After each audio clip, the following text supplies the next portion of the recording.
Superintendent, I know this has to be just a horrible day, a nightmare for everybody.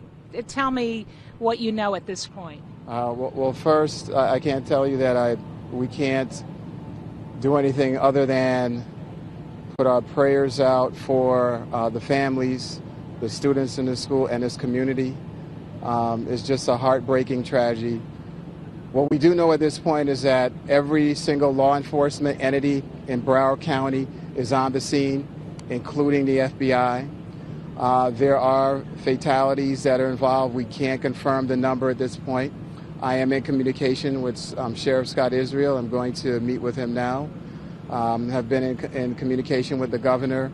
Everyone is providing the full support that they can.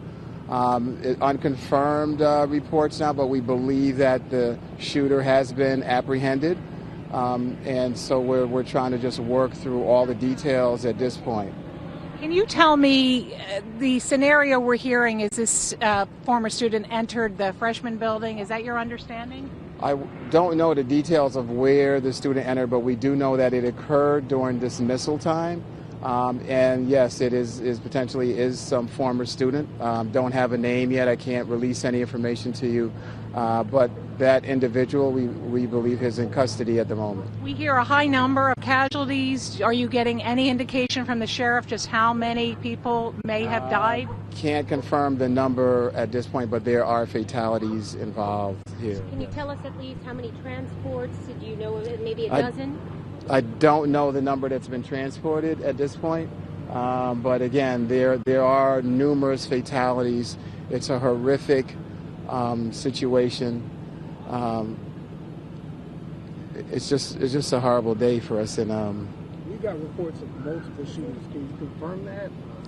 I'm sorry, what's that? That there were more than one shooter. No, at this point we have no evidence that there's been more than one shooter. The individual, again, we believe has been apprehended. I would leave it to the sheriff to provide you additional details around that. Mr. Runcie. They saw a teacher who was dead. Was that confirmed by you, a teacher? I believe there's an administrator or teacher that is involved. There may be more. I can't confirm if that's been one of the fatalities at the moment. Superintendent, this is a day I'm sure every superintendent fears to happen here in Broward. It's a day that you pray every day. I get up that we will never have to see. It is in front of us, and I ask the community for your prayers, your support for these children and their families. We're going to do whatever we can to come together as a community to pull through this, and we will. And again, we're doing everything we possibly can. The students are being evacuated and released at the moment, so we're working through that process right now.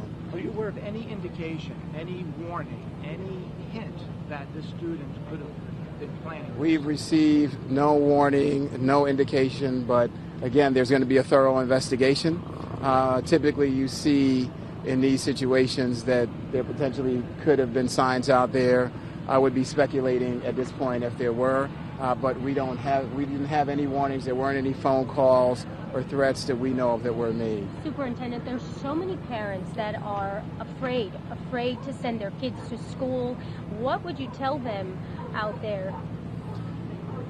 What I would say is that we cannot live in a world that's built on fear. We have to do what we can to make sure that we provide the greatest safety measures we can for our kids. But what I'll tell you is that mental health issues... Superintendent Robert Runcie right there of that school district down in South Florida, Parkland, Florida.